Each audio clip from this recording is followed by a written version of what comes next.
Good afternoon, everyone. This is your BA 6 semester class in progress. I'm Dr. Amina Hussain, and we're going to begin with the post-colonial literature. I suppose that is the paper. Let me just look at let me tell you the exact name of this paper. I hope you all have this paper. This is post-colonial literature. I've been doing two papers with you. The other one is literary criticism, the literary criticism paper. And this one is okay, just let me read it out to you. There's one, yeah, it's called Post-Colonial Literature. This is the paper. This is the second paper, 6 semester students. I hope you're Ma'am, all. is Harun sir teaching research methodology? Sushil, research methodology. I think Harun sir wanted to teach that paper. So I gave it. Actually, he was one day he was teaching in literary theory. All right. So if there's some confusion regarding that, I think I'll sit and talk to him. It was only on his advice that he wanted to take research methodology. So I gave it to him, but so don't worry, we'll discuss it and we'll see who's teaching who. But in any case, your papers will be in progress and they will be taught in due time. That I think that's what should matter the most. I have Asim is trying to get in. Some problem with the internet. I believe I have Sushil and Sayeda with me. Others should also join. Let me tell you, all of you, this class is being recorded. Sushil and Sayeda, please switch on your cameras. Okay. Now, I wanted to let's just wait for a few more students. I think Asim wants to enter, and a little unstable, I think, internet connection over here at my end, maybe. All right, but I didn't have a problem with my previous lecture so far. Yes, Shima, good to have you. Also, I would request you to please switch on your cameras.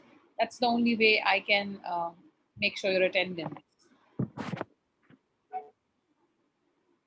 Yes, the class is being recorded and it will be uploaded. Now, what I wanted to tell you is that this is the paper that I'm going to begin today is I'm doing two papers simultaneously. Thank you, Sushil. I'm doing two papers simultaneously. So one is the literary criticism that I started with theory, and second is post-colonial literature. Sushil told me there's a slight confusion. Harun sir has started. So I will talk to him and we will see which one is whom. In any case, whatever that has been taught will not left untaught would definitely be covered by either me or anyone else. Now, coming to the post-colonial literature, now I think this is the most exciting paper you have in your semester this year, and it just couldn't be better. We begin with Unit 1, and why is it that I have very few students? Because this is an important, very important unit that I'm going to pick up today. Shima, Sayeda.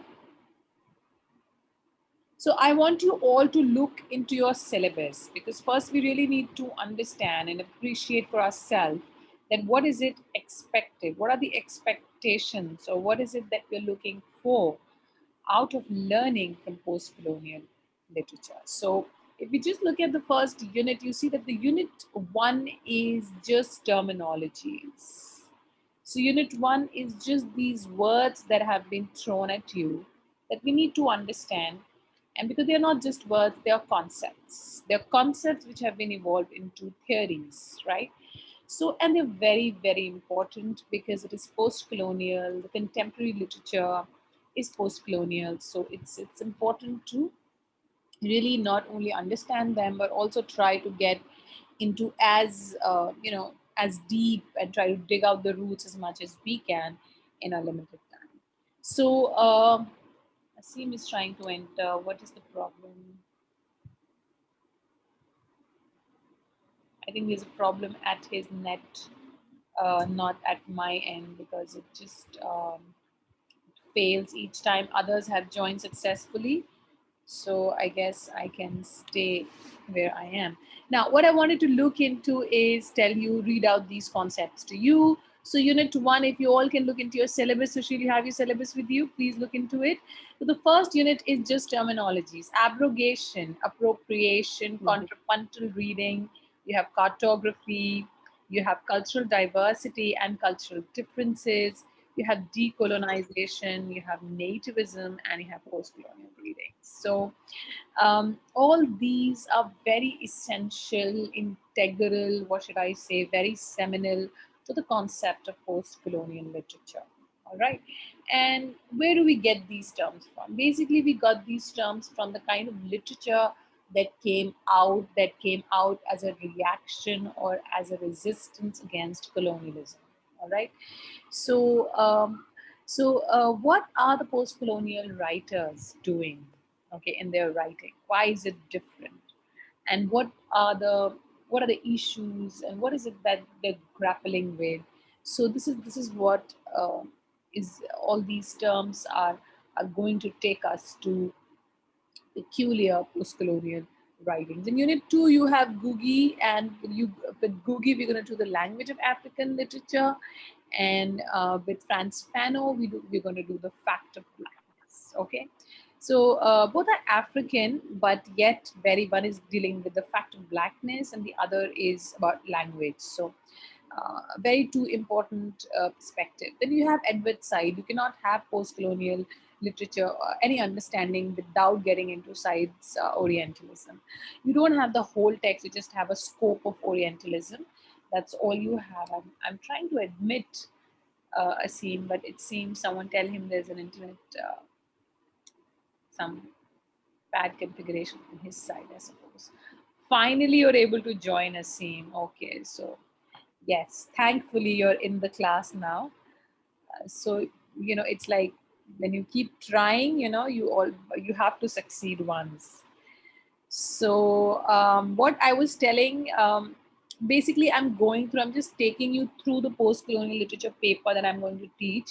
So I was just running down these terms and also the units, what to expect out of it. So before we begin any paper, we need to understand and contextualize and put ourselves and realize what is expected, what kind of an understanding are we going to generate, by reading this paper. So post-colonial is as I told initially, is the most exciting, interesting paper that you're going to do. And if I look at it, it says post-colonial literature, but honestly, if I go through the units, it's less of literature and it is more of theory.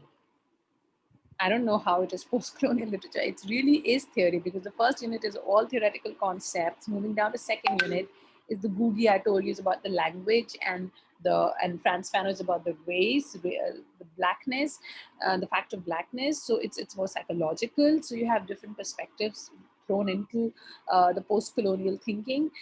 And then third unit is Edward Said. I told you Orientalism is something that you cannot begin thinking. It's unthinkable to do any post-colonial colonial theory without reading and with side into it. And then Ijaz Ahmad, Indian literature notes towards the definition of a category is also important. Homi Baba, of course, and Gayatri Chakravarti Spivak. So actually, Said, Baba, and Spivak together are called the three, what should I say, three big, writers who have dominated or who have really chartered the way for the post-colonial literature and post-colonial theory. So all these three names are here, which means that essentially this paper called post-colonial literature, but to me right now, as I took you through the units, it appears more of post-colonial theory to me than literature. But either way, it is important. We're going to learn a lot of things, radical things in these paper, in these units. And what I want to begin with is, of course, the Sufia wants to enter. And you're all like kind of waking up from deep slumber, slowly getting into the class. It's a good thing that it's being recorded for you. Otherwise, you guys are just, lazy. Uh, Sorry. Okay. So, unit one is abrogation. Let's look at this. Can you all hear me? I need some sort of response from somewhere. Yes, ma'am. Okay. Yes, ma'am. All right. Thank you. I want to look at the first term, which is abrogation. Now, what is abrogation? Now, if you look at abrogation as such, if you look at the dictionary meaning of abrogation, it will tell you that it basically means to cancel something out, something which has been there, something which has been recognized, and when you abrogate it, you cancel it, you remove it. Okay. Why do you think this abrogation is why is it so important to the post-colonial writers? Can anyone take a guess? A wild guess, maybe? Or maybe not so wild, because this is something that I have done with you. I have discussed and touched upon these things earlier. I remember.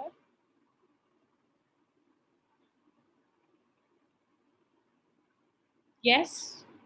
So I just gave you a very basic dictionary meaning of abrogation. What I'm asking you is that why is this abrogation, which means canceling out or removing something, or why is this so important to post-colonial thinking or to the post-colonial writers? Why are they equipped, or why is their writing charged with a sense of abrogation? Why is it that that whether it is any piece of, Yeah, yes, yes, yeah, who's saying? ma'am, because because the colonizers, they set of standards that we have to follow these standards and languages and what is appropriate. The Western, colonizers basically, they bring their own sensibility to what is wrong and what is right, and it doesn't just limit itself to culture, but also to the religion and the practices and the language that we use. So what these post-colonial writers do is they go against of what is standard, what is considered to be the norm, and they look for their roots, and they try to create something that is completely original and completely their own, and not adheres to the concepts and standards to the Western norms. All right, okay. So I think that's it. I don't think there is much to say now. All right, so I was yes. I see it as a thing about, I see it as a concept of unlearning what we have been taught, and trying to bring out our own roots and try to acknowledge what we have lost because of these ideas that have been propagated by the Western people. So it is a way of unlearning by abrogating, by rejecting what they have. Okay, yes, yes, pretty much it. I really don't think so. There's much to add to that. But two words that I will pick up from what you said is the norm and the standards. I think that's where I should begin. The norm and the standards. What is it that become? How does something become standardized, or how does something become normative? And when something becomes normative, it becomes so it's so prevalent, it becomes so taken for granted that it's difficult to think beyond that, and then we're always trying to judge ourselves, or always trying to measure ourselves to a certain norm, and we never question the norm. On the contrary, we always question ourselves, that why are we not matching to the norm, right? The norm is like taken for the granted, that it's taken for granted, it's there, it's as if it is like some kind of a divine sanction, it will never go, it's indelible, it's just right there, and then we are the one who are trying to adjust, we're trying to manipulate ourselves, or something to fit into that norm, right? So this norm, and then this kind of decentering, as you mentioned, is something very, very important, and that's what exactly is what post-colonial writers are doing. For the first time, they're questioning this norm and this instead of questioning themselves, they're questioning the norm now, right? Because they have been questioned far too much by the Western writers. They have been stereotyped, they have, and I want to use certain words there. When I will do post-colonial literature, I will use words like native. So when I use word native, understand it means original inhabitant. When I say colonizers, when I say colonizers, you should understand we're talking about all colonial powers. When we specifically talk in the Indian context, it has to be Englishmen, it has to be Britishers, but it can be even be French when we're looking at it from the African perspective, or Algeria. They were occupied by the colonial powers, the French colonial powers. So when I say colonizer, it basically means European power, imperialistic countries. Okay, it could be Dutch, it could be French, it could be English, but from our perspective, when we talk about in the Indian context, it has to be English, right? It has to be Britishers, right? They were the main colonizing, powers here in our country. So anyway, so colonizers, you understand. Colonized is another term that I will use. Who is colonized? Anyone who has been taken over, has been made into a colony, and then the people living are being colonized by the colonizer. So please understand these dynamics. I'm explaining it once, and then I will assume that you understand these terms, and I will not explain these terms because we have to build, if we have to go ahead in our discussion, then this is the basic, or the base from where we begin. So terms like colonizer, terms like colonize, terms like colonization, you should be very well, your understanding of these terms should be absolutely clear, so that you can then understand far deeper concepts like abrogation, which seem just very clearly explained, and there is very little to add from my side to what he just said. But for the purpose of the class, and to really expand the discussion, um, you have to, okay, fine. So I hope these terms are clear: the colonizer, the colonized, the native. Native is again a very important word. A colonized is basically would be native. So native is someone who is an original inhabitant of that country. Okay, the original inhabitant in terms of the ethnic roots, the racial roots, the linguistic roots, that inhabitant, not the inhabitant just by the passport. We're not talking about that. That's another area of diaspora and globalization and everything, where we will get into later on. But when we're talking about the colonization, the post-colonial and all that, then the word native is very, very specific. It's very specific. It's a term only for the original inhabitants who has been colonized by these colonizing powers. I hope this much is clear. I hope these terms are clear to you. It's not too much.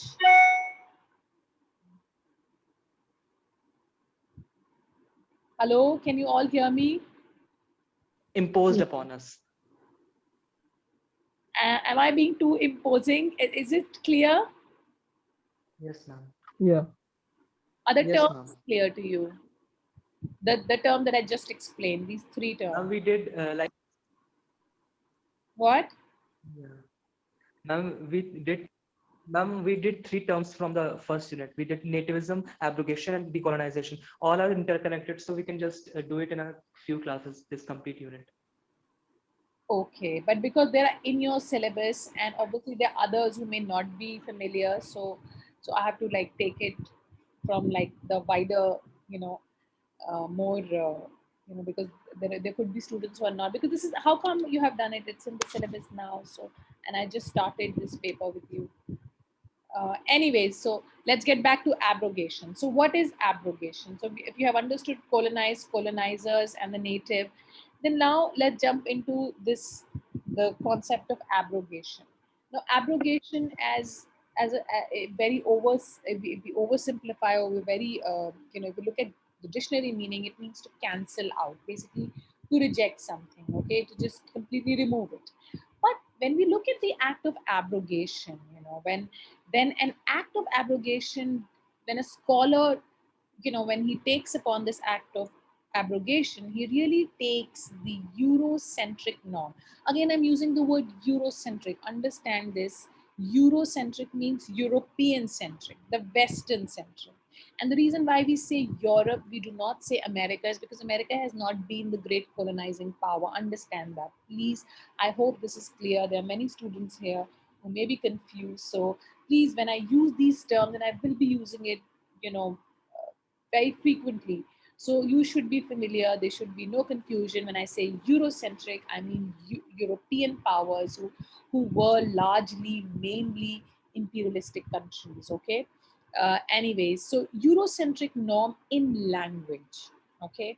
So an act of abrogation is when a scholar takes the Eurocentric norm in language, then either he takes it down, he really deconstruct it, he takes it down, or he then replaces it with something native language, something of a native language or something of a native culture. Are you with me? Are you getting it? And in this process, what are they doing? What do they do in this process? They literally they're playing with the awareness of the entire narrative structure of the language. Okay. And then what do?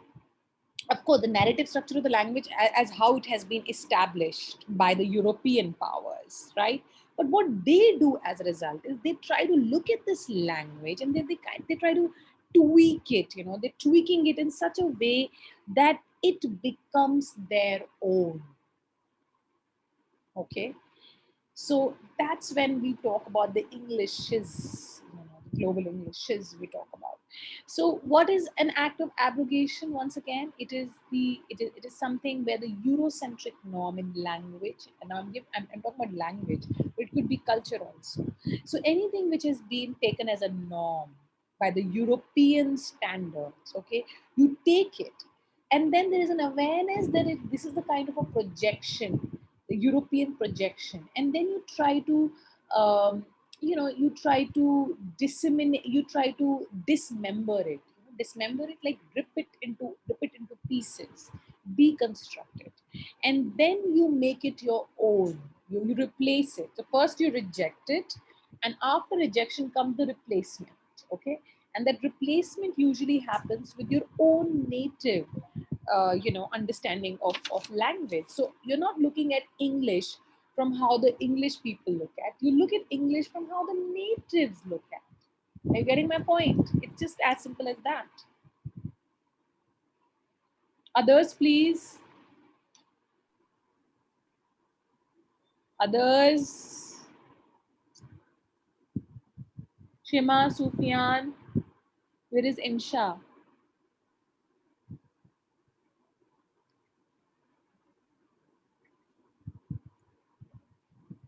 So all right, so what are they doing? So they basically, it becomes their own, which is their native, and they're of course breaking it down, the normative aspect of that colonial language. Remember, English is a colonial language. Okay, so they really have to play with the structure of the language in such a way that they break it down to make it their own. Okay, and so it also then takes the Eurocentric, again I say Eurocentric to understand, focused on the European ideas. I hope you understand that. Eurocentric, pre-established ideas of life and world. Are you getting my point? So it is not, it is happening in language. Of course, they're doing it through language because most of these post-colonial writers are all writers writing in English. They're not writing in their regional languages. They're not writing it in Hindi or Urdu. They're essentially English writers. They're writers writing in English. But yet, how are they writing it? That is what makes it an act of abrogation.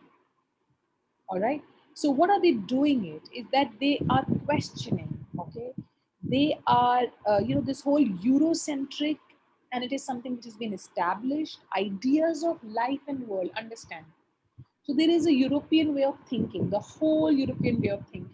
Earlier in my lectures, I must have mentioned this Orient and Occident to you, like the Western way of looking at things and the Eastern way of looking at things. Now, again, it's too simplistic, but it does serves the purpose. So this whole European way of looking at life and world, and then what are they doing it? They are of course bringing it, and then they superimpose it. What do? They superimpose that European way of looking into things and life and world or whatever with their own native way of looking into realities. All right.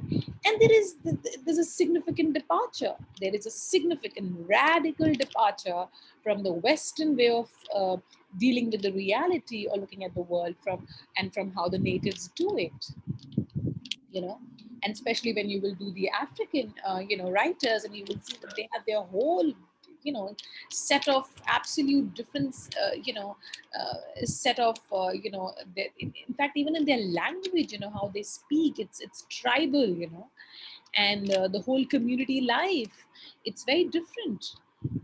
The use of the myths, in the Indian context.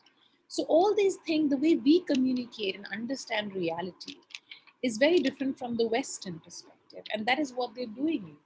So they superimpose that, and they're doing it all by using English, the colonial language, and that's what makes it so powerful. And that's what it is.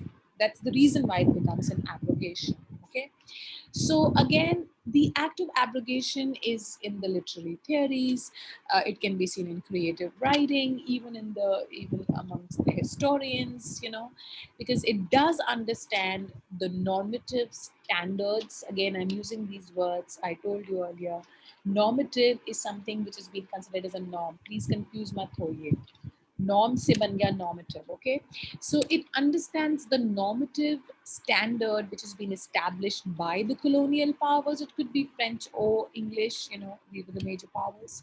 And then it replaces it with the native way of thinking, native way of writing, the native way of dealing with the reality, and also the native way of talking. Am I making sense?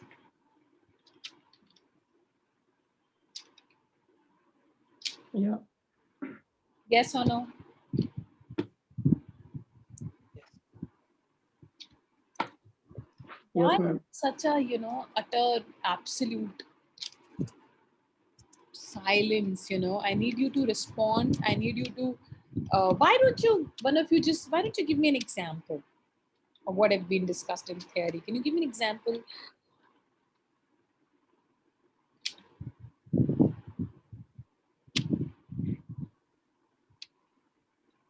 Anyone? What is this whole native way of looking at things, reality? What is all this? Can we, can you give me an example, anyone? Ma'am, there is a writer called Lovecraft. Yes, Asim, come again. What did you say? There is a writer called Lovecraft, the one who introduced cosmic horror and all the, yeah. Have you heard of him? So, Lovecraft. okay, so tell me, what is it about?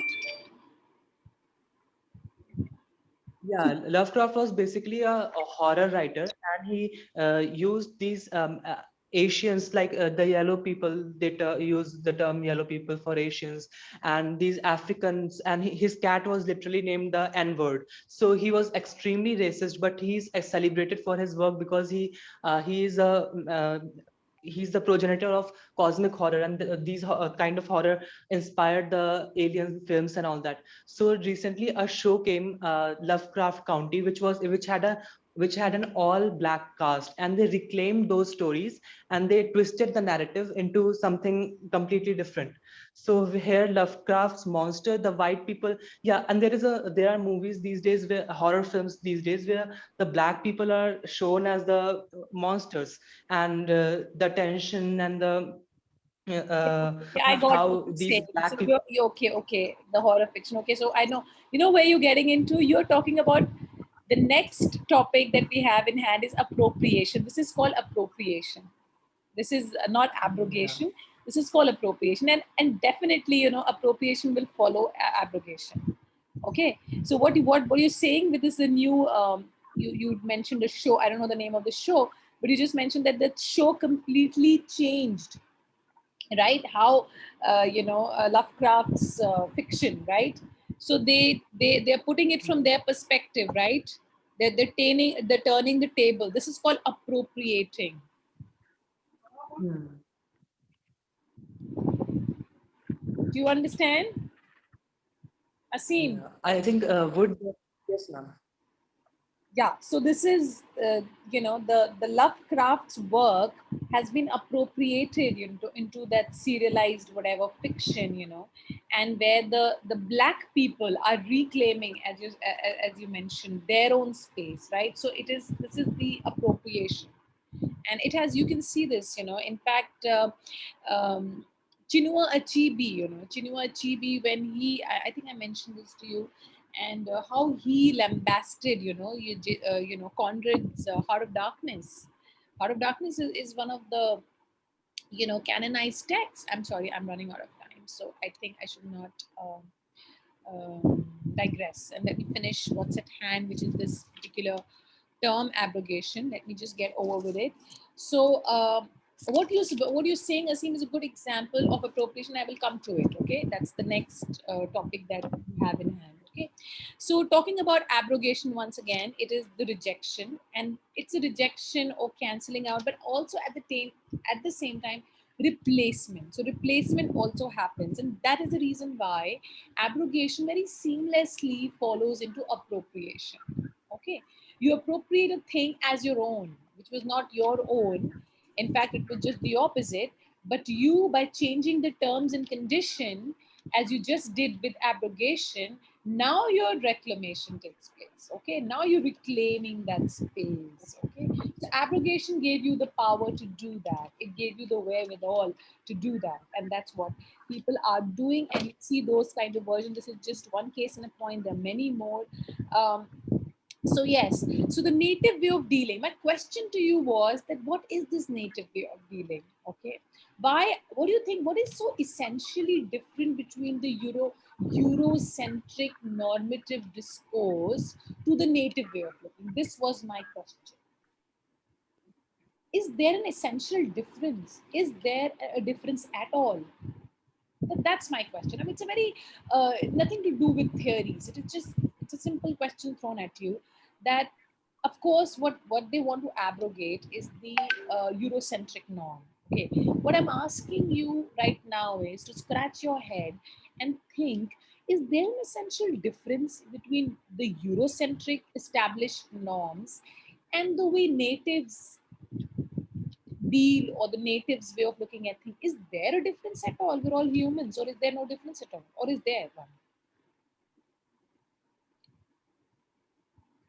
So we're just trying to look at the concept of abrogation a little bit more closely. So if you, I think, well, I think most of you will think that there is a difference, right? Essentially, there is a difference. Yes, there is a difference. There is a difference. Okay, but this difference is not just the difference in terms of, you would say, someone will say, oh, it's a difference of culture, or it's a difference of language. All that differences persist. That persists even within the Europe, even within Europe, right?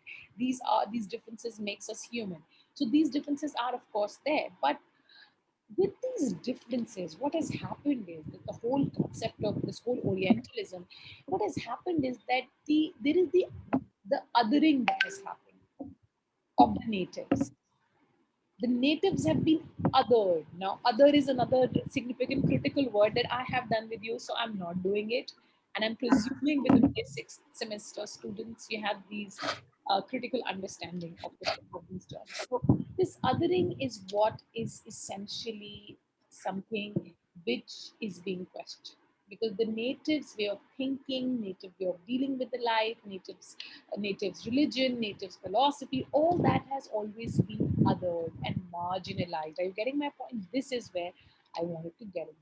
So it is not just the difference that is more important, it is the othering that happens. It's a whole process, the whole institution, the whole propagandist literature that has come up, ever since, and has worked in forwarding, in propelling this force of othering. Okay, and that's what the post-colonial writers are going to resist. Okay, so this is what I'm trying to tell you, that the post-colonial philosophy basically proffers a very different way of reasoning. Okay, and it juxtaposes it against the Eurocentric norm, and then it offers it as the alternative. So you also have an alternative way of thinking. So not only there's a rejection, but there's an alternative way of looking. Hello, we are also human beings, okay?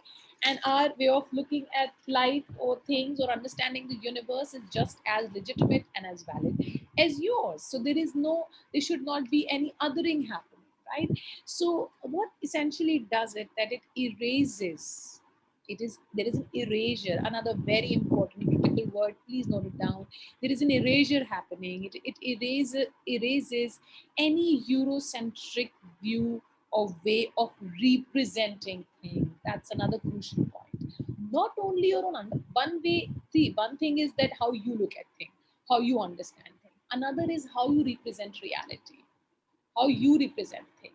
And there cannot be just one way of representation. And this is what it's saying. Essentially, it erases any Eurocentric, I'm repeating myself, Eurocentric way of representing things, and then it replaces it with its own native or the pre-colonial भी हम कह सकते हैं इसे. Okay, and other historians do it.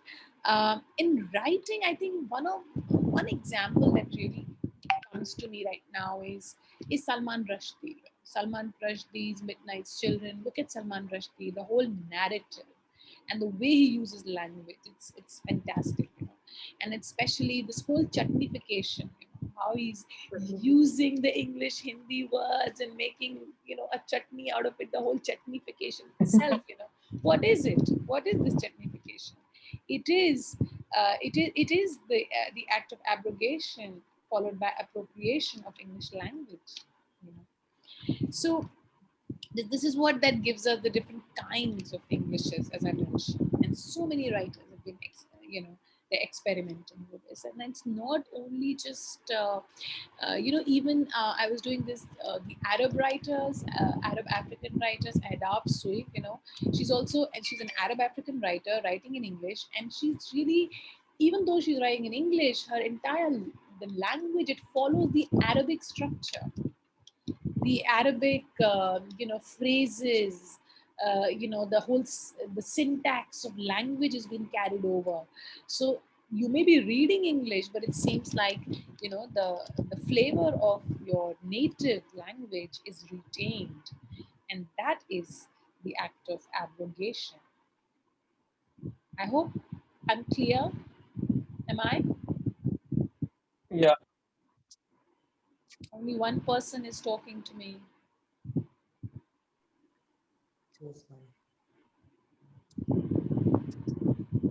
Any question? I hope this was clear.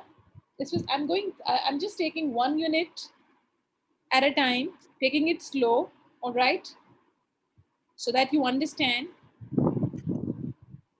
And then I'm going to pick up the next term later on so that you can have time to absorb things. Now, most of these terms you will find in Bill Ashcroft, okay?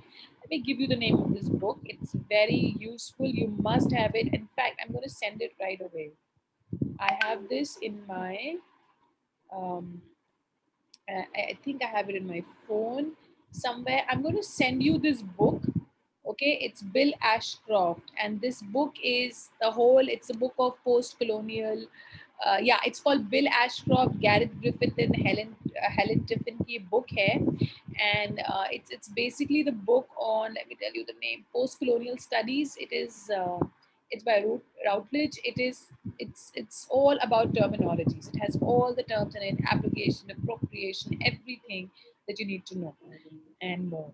So I'm going to send this book to you, and you can also read on your own. It has a lot of other terms also which are not included in your syllabus, which you must read and understand.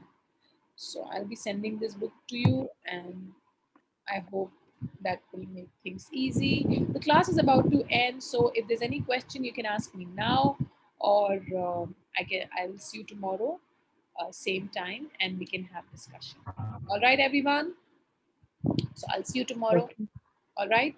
Take care, everyone. Okay.